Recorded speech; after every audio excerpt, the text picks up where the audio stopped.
क्या जमीन छिन जाने का या छीने जाने का ये नैरेटिव सेट किया जा रहा है क्या? इस सवाल पर मैं आगे बढ़ूंगा। खालिद गाजी साहब, ये बताइए कि वक्फ की जमीन 15 सालों में दोगुनी हो गई। 2009 में 4 लाख एकड़ उससे ज्यादा जमीन थी और 2024 आते आते 8,72,321 वक्फ की संपत्तियां यहां पर हो गई। अब इसमें आप कहिएगा कि भाई दान दाता इसमें जुड़ते गए तो जमीन इसमें बढ़ती गई।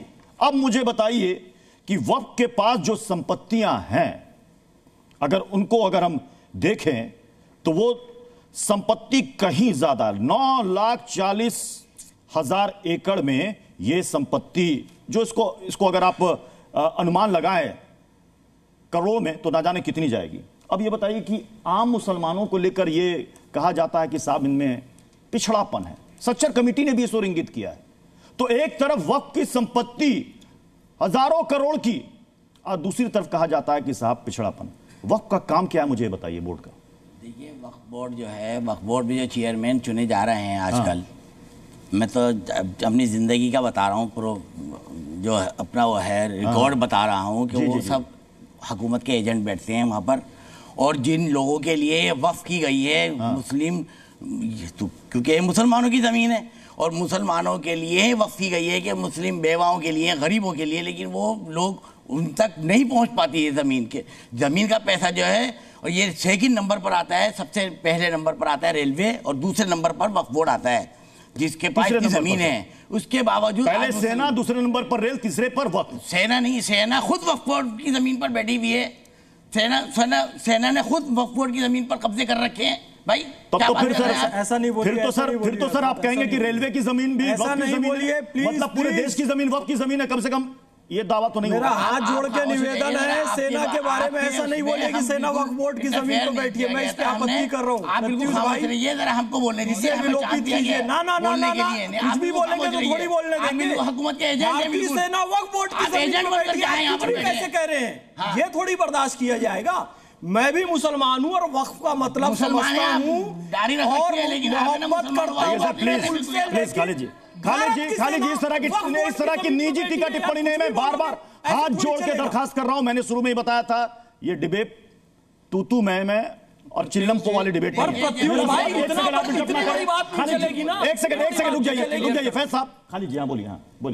भाई, ये वक्फ बोर्ड की जमीन है। हुकूमत क्या है, मुसलमानों को परेशान करने पर लगी हुई है। ठीक है। जब भी इलेक्शन आता है कभी कहीं ना कहीं से कोई ना कोई शोषा निकाल करके खड़ा कर दिया जाता है। अब मुसलमान वैसे ही गरीब है, अरे मुसलमानों को कहीं से कुछ तो मदद मिलनी चाहिए। ये तो वक्फ है, ये तो वक्फुल्लाह है। ये एक तरह से वक्फ हुई भी है, अल्लाह के नाम की ज़मीन है। ये हमारे बुजुर्गों ने भी दे रखी है। 123 प्रॉपर्टियों में कई प्रॉपर्टियाँ हमारी भी हैं, जिस पे ये मिलेनियम पार्क बना दिया गया। मेरे पास पूरे सबूत हैं, कागज़ भी है हमारे पास।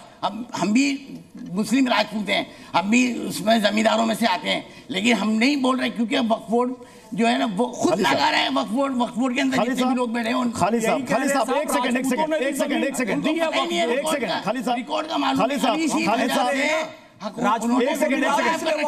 खालिद साहब सच्चर कमेटी को मानते हैं आप? जी। आप ये सवाल सर खालिद साहब एक मैं आप बोल लीजिएगा। खालिद साहब सच्चर कमेटी को तो मानते हैं ना रिपोर्ट को? सच्चर कमेटी ने जो रिकमेंडेशन किए थे उसमें से 2 जो था वो स्पेशली फॉर वक्फ बोर्ड, वक्फ की संपत्तियों का बेहतर इस्तेमाल करना चाहिए, इसमें पारदर्शिता इसमें आनी चाहिए।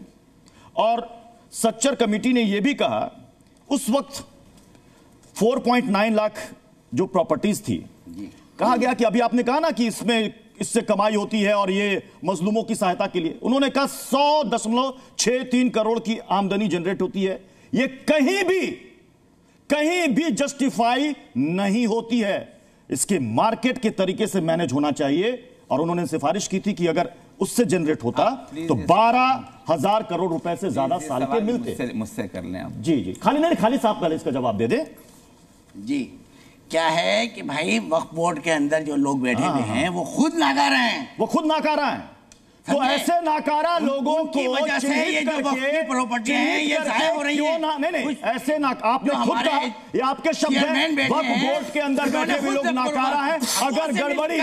अगर गड़बड़ी घोटाला करप्शन हो रहा है तो इसकी जांच क्यों नहीं होनी चाहिए? तो क्या जांच होती नहीं? क्या जांच नहीं होती? क्या समझ? अभी ये बताइए कि अगर डीएम दफ्तर में रजिस्ट्रेशन के लिए कहा जा रहा है, एक मिनट, अगर भूमि के सत्यापन के लिए कहा जा रहा है, अगर आपसे कहा जा रहा है कागजात आप पेश करें, तो दिक्कत क्या? आप कह रहे हैं कि जांच इसलिए हो रही है क्योंकि हम मुस्लिम हैं? नहीं, मैं आपको बता रहा हूं, देखिए ऐसा है, एक मिनट मैं आपको बता रहा हूं, एक छोटी सी मिसाल। अब देखिए, सुप्रीम कोर्ट ने बाबरी मस्जिद के मामले में फैसला सुनाया और ये कहा कि भाई आप भव्य मंदिर बनाइए और दूसरी तरफ 5 एकड़ जमीन दी कि आप मस्जिद बनाइए वक्फ बोर्ड को।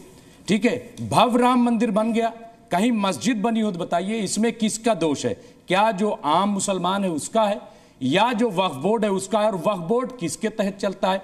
अभी जब ये बिल आना था तो जो जुफर फारूकी उत्तर प्रदेश सुन्नी सेंट्रल वक्फ बोर्ड के चेयरमैन है, वो 4 महीने की छुट्टी पर चले गए। क्यों चले गए? क्यों उन्हें जाने दिया गया? क्यों उनको मालूम है कि हम मुखालफत कर नहीं सकते? फैसला एक बात बताइएगा, एक बात बताइएगा, नहीं फैसला एक बात बताइएगा कि वक्फ बोर्ड की सबसे अहम जिम्मेदारी क्या है? क्योंकि लोग अब तक यही जानते हैं कि साहब इनको मजलूमों की सहायता करनी है। हमें तो मुझे प्रबंधक कमेटी की तरफ कर दीजिए। एक सेकंड सर, फैज साहब मुझे आप बता दीजिए कि वक्फ बोर्ड के जरिए कहां कितने अस्पताल, कॉलेजेस, स्कूल्स बनाए गए?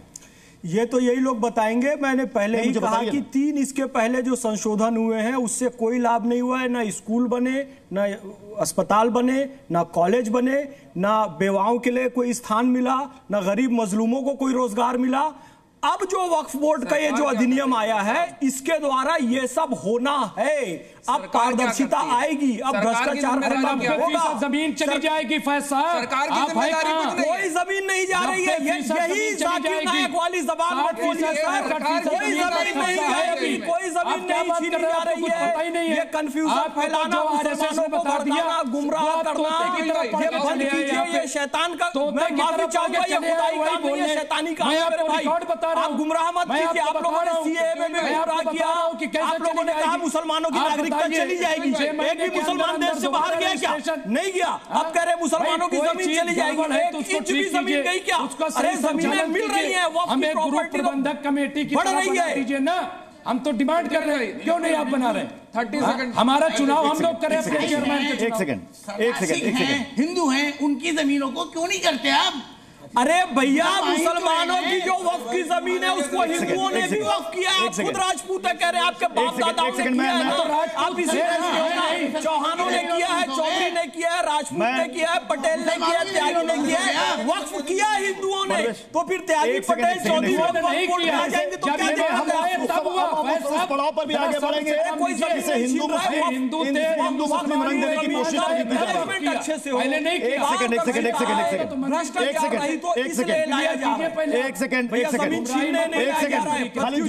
खालिद जी एक सेकंड खालिद जी एक बात बताइए कि इस अमेंडमेंट को आपने पढ़ा है?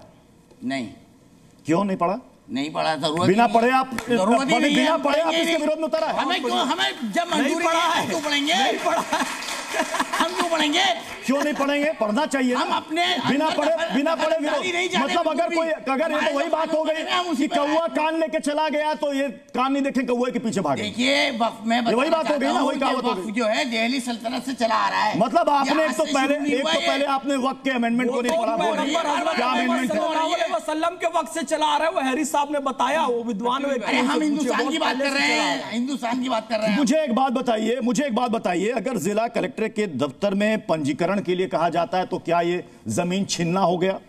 अगर ये कहा जाता है कि साहब अगर वक्फ बोर्ड में अगर महिलाओं की भागीदारी सुनिश्चित की जाए तो क्या ये जमीन छीनना हो गया?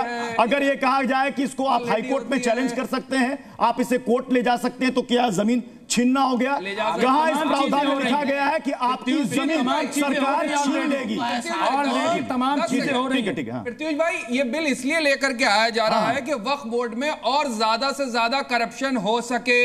नंबर 1 बात, अभी आपको पता है ये 3 कृषि कानून बिल लेकर के आए थे, इन्होंने हमने बहुत बड़ा मास्टर स्ट्रोक मार दिया, फिर इन्होंने मुंह की खाई और वापस ले लिया। फिर ये लेकर के आए थे कि नोटबंदी करेंगे, मतलब अपना चलाया हुआ नोट 5 साल 10 साल नहीं चला सके और देश का वक्फ बोर्ड चलाएंगे ये। फिर उसके बाद इन्होंने मास्टर स्ट्रोक मारा, अग्निवीर लेकर के आए थे, लाए थे ना। सरकार ने जिन जिन चीजों का हाथ लगाया उसको खराब करा है। अब वक्फ बोर्ड को कैसे खराब करेंगे?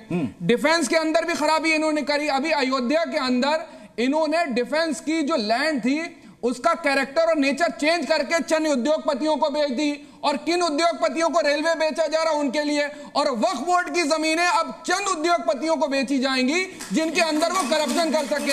ये हम दो, हमारे दो और हमारे और दो की सरकार है, इसीलिए ये बिल लेकर के आया जा रहा है। थोड़ा सुन ले, थोड़ा सुन भी ले। आपने कहा ना कि ये इसलिए किया जा रहा है कि सिर्फ और सिर्फ करप्शन करना है जी, ठीक है। अब ये बताइए कि अगर ये मामला कोर्ट में जाता है जी, ट्रिब्यूनल से ऊपर जाता है, आपको न्यायपालिका में यकीन है कि नहीं? हाँ या ना? एक सेकंड सर, हाँ या ना? बिल्कुल है, लेकिन ट्रिब्यूनल में लोग कौन बैठते हैं? सर पहले सवाल तो सुन लीजिए, पूछिए। न्यायपालिका पर यकीन है आपको? यकीन है। ट्रिब्यूनल से ऊपर मामला जाता है, जिसके पास डॉक्यूमेंट होंगे जीत किसकी होगी? उसकी, या जिसके पास नहीं है उसकी? जिसके पास डॉक्यूमेंट्स होते हैं जी। तो अगर मान लीजिए कि वो जमीन आपकी है, बिल्कुल, या हमारी है, और वक्त ने दावा ठोक दिया जी, हम दोनों जाएंगे कोर्ट। हाँ। हमारे पास अगर डॉक्यूमेंट नहीं होगा तो जमीन वक्त की, वक्त के पास अगर डॉक्यूमेंट होगा तो बिल्कुल गलत। हाँ, अब आपको बता दूं, ट्रिब्यूनल के अंदर जो लोग बैठते हैं, 70 से ज्यादा देश की जनता और नौजवानों को समझना चाहिए, 70 से ज्यादा ट्रिब्यूनल जो है वो चलते हैं, और वो कौन किसकी नजर पे चलते हैं?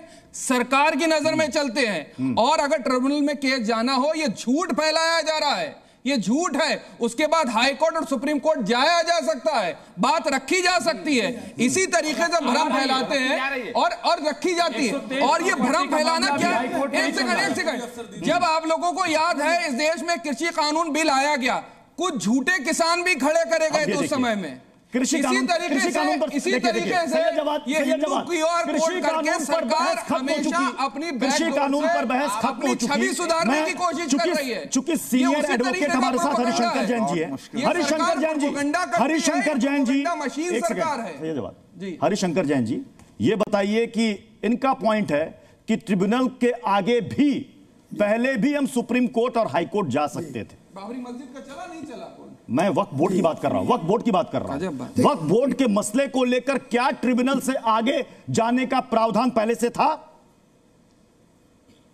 हरिशंकर जैन, पहले से है प्रावधान, हाईकोर्ट जाने का पहले से है जी। और वक्फ बोर्ड का जो फैसला होता है, हाँ, वो पहले हाईकोर्ट जाता है जी। हाईकोर्ट में रिवीजन जाता था, अब अपील जाएगी। हाँ। कोई फर्क नहीं हुआ।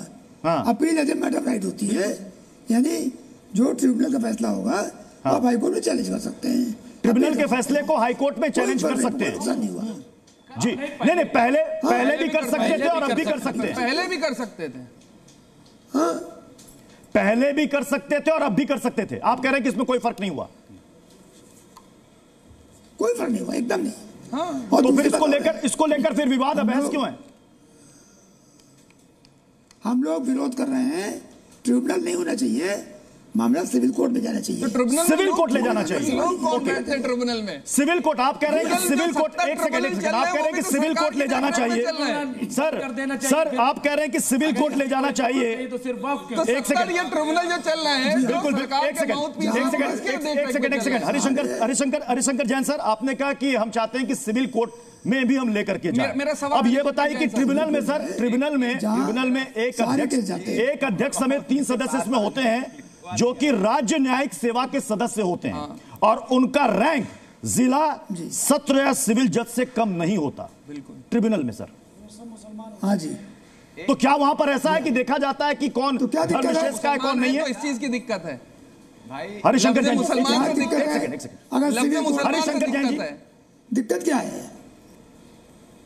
दिक्कत क्या है? अगर सारे फैसले सिविल कोर्ट से हों, आज ऑर्डिनरी केस में हिंदुओं के जमीन के मामले सिविल कोर्ट जा रहे हैं, तो मुसलमानों के लिए अलग से ट्रिब्यूनल क्यों? ठीक है, ठीक है, ठीक है। जी न्यूज़।